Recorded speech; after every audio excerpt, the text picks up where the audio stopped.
So my name's Kendall. I work with Ngala in the parent education team. Today we're going to be talking sleep conversations, birth to 6 weeks. So this brief 20-minute talk is going to cover some of baby's communication skills, sleep and settling techniques, and a bit about Ngala services. All right, so babies' brains are always developing. They develop from in utero up until, end of life. So when a baby is born, this is their newborn, this is their size of the brain. It's about 400 grams. Between then and 3 years, it triples in size to around 110 grams. So there's a lot going on in these first 3 years. From 3 years to adulthood, only adds about 200 grams. So 3 years to adulthood, the main growth happens in these first 3 years of life. So this is so much going on that sometimes babies can, struggle to get to sleep because their senses are just overload. So therefore we need to kind of teach them about how to get to sleep and helping them do that. So they need to practice. We need to be there and give them those nice sleep cues to help them learn how to sleep. Babies learn through all their senses, through their taste, their touch, their hearing, their sight and smell. So there's a lot going on with them. When they're born, they will be sleeping most of the time up to 20 hours, but some babies will sleep around 12. So there's a big average between some babies about what's normal, and what we're looking at is what your baby looks like. Are they tired or are they well rested? So some babies will be happy and well content and well calm, only having those 12 hours, and some babies will be on the other side and needing those 20 hours of sleep. So when they're first born, in those first few weeks, they haven't really developed their circadian rhythm. Now the circadian rhythm is those things that separate us and teach us how to go to sleep and tell us it's night from day. And it's not really established until the first 16 weeks of life.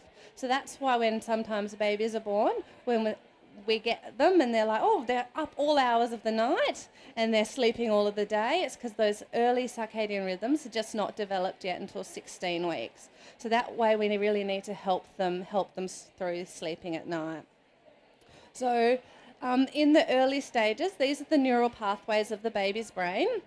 And the neurons are not fully developed yet. And around 6 years old, you can see that there's a lot going on. And then as they get older, the neural pathways start to develop, to thin out, and we've got those really set, firm pathways there. So there's just so much going on in those first early stages. Why is sleep important for the newborn baby? It's because they need to learn, grow, and develop. It's really important for their healthy immune system, and it helps build connections in those brains. So it takes time to develop sleep, and it's something that all babies know how to do, and sleep is important, but sometimes we just need to give them that little bit more helping hand. So communication. They communicate from a very young age because they cry. That's their main way of communicating through the baby. The cries can signal, I need to be fed, I need comfort, I need warmth, I need to be with you, or I need sleep. We've all heard the crying of a newborn. So sometimes we can have their whinges and their whines, and sometimes it can be quite a distressing cry. And that can be quite distressing for the parents if their baby's got that distressing cry, and it's about interpreting what those cries are. Lots of the cries is how they are telling you what they need. So what you need to do is respond quickly and affectionately to those cries. Crying in the first 3 months is very typical. Most babies will cry on average 1 to 2 hours per day, and that's average. So you might have some babies that cry a bit more, and you might have some babies that cry a bit less. And crying developmentally peaks around 6 to 8 weeks. So you might find that around the 6 weeks, babies are starting to cry more, and we always get calls about that. And we're like, that's good. It's developmentally appropriate that they're learning how to communicate and how to get their needs. Some of the crying can be short and they're trying to tell, and sometimes it can just seems to be going on, and that's again can be very, very normal. They might need to be held or warmth or fed. So the crying is actually designed to attract you. It's there to preserve life. It's there how they get their needs met. So that's happens with the whinging and the cry. With whinging and whining, sometimes it happens before sleep or during sleep, and some babies will actually cry when they're asleep. So that is about that. Okay. Oh. So tired signs. Has everyone heard about tired signs in a baby before? So there's lots of different tired signs that we can happen, and each baby has their own unique tired signs. Some might get a little red around the eyebrows. Some might touch their ears and rub their ears.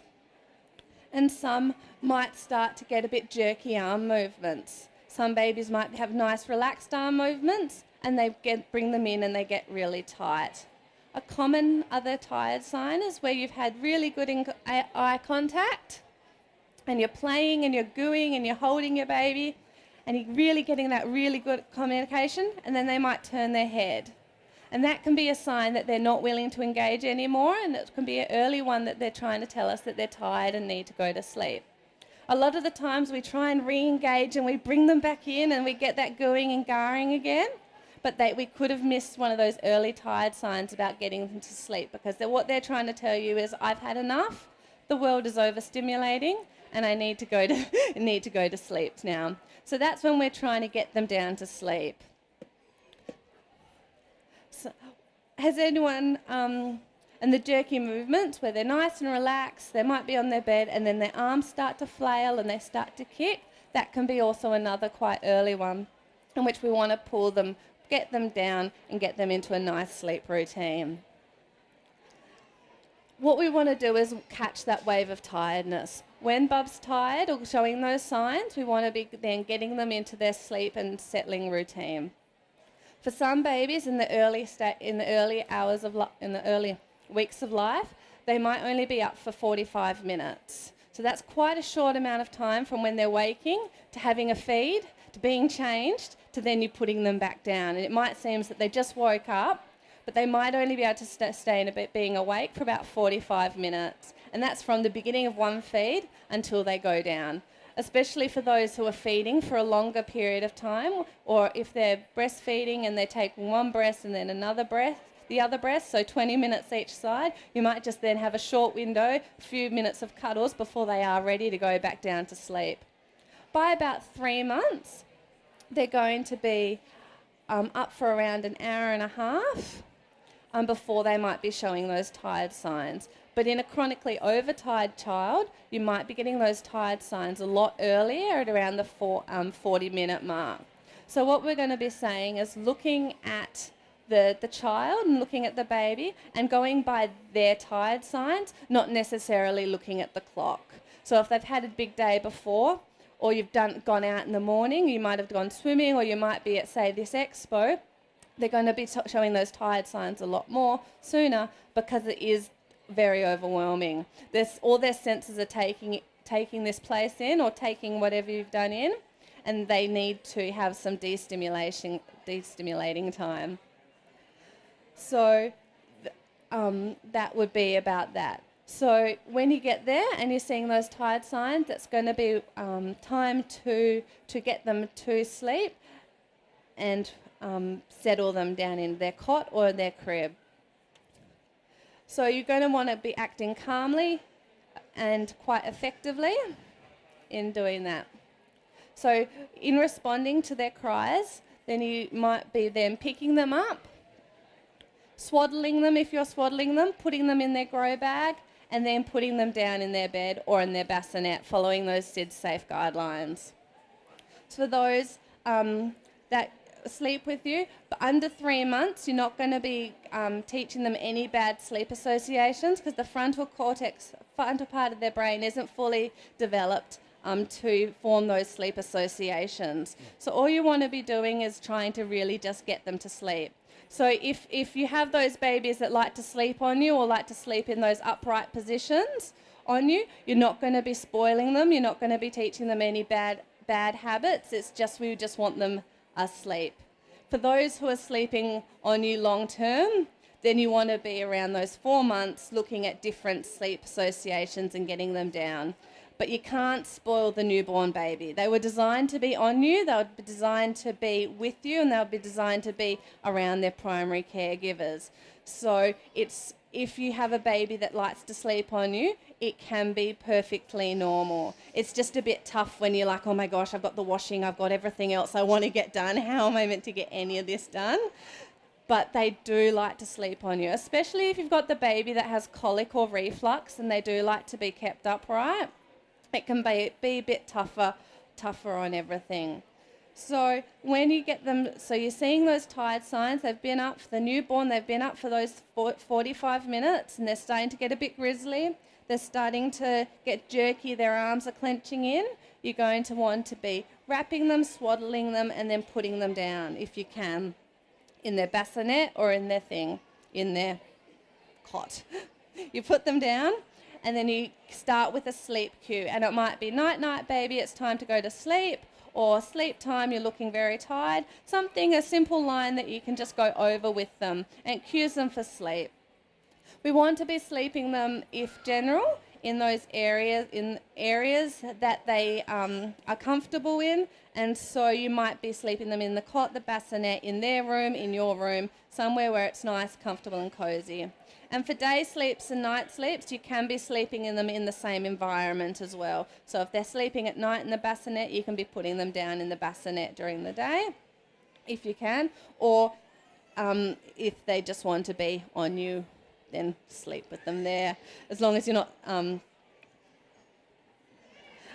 So when we repeat, so once you've got those sleep cues, you're getting them nice and down, you're putting them down. Babies like being swaddled and they like being held nice and comfy. They were held in utero for those 9 months, so the first 3 months they still like being held. So we swaddle them nice, we want their hands nice and loose around them.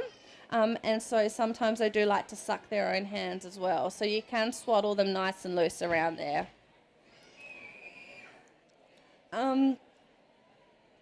So when we repeat those interventions, that's what slowly becomes associating the sleep and cues. So some people will like to play music, some people will like to have white noise, and some people will have that sleep cue. It's having that same consistency over and over again. So you're cueing up the baby to learn that this is now sleep.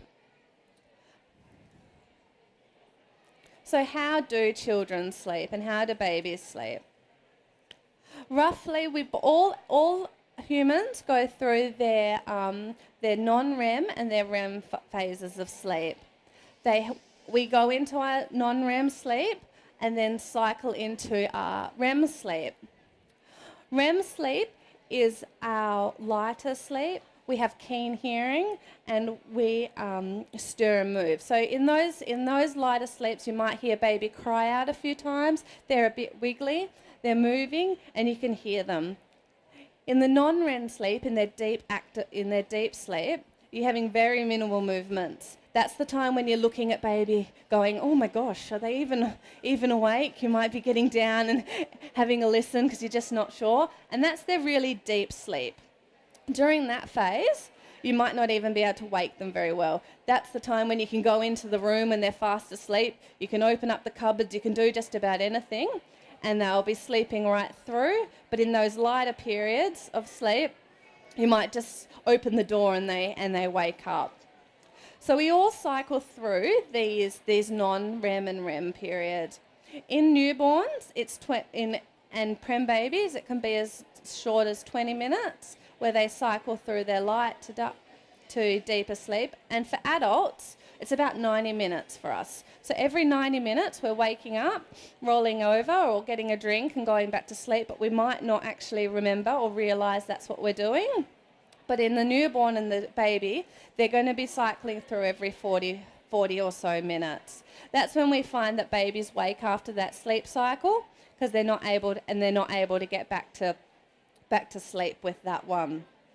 So what we want to be doing is trying to resettle them after that 40 minutes and see if we can link back in. So if they're waking up at that 40 minutes, we might be going in, giving them a few taps on their back, re-swaddling them if they've gotten out, a few taps on the mattress or some shushing to try and get them back to sleep for those, to extend those sleep cycles.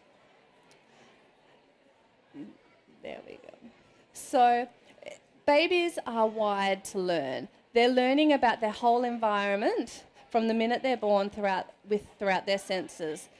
They're learning the who, the what, the why and the where by just being with us and learning. And sometimes that can be just very overstimulating. So they need to have some time out, and that's where they get that, and that's when they need to go to sleep so they can build those brains.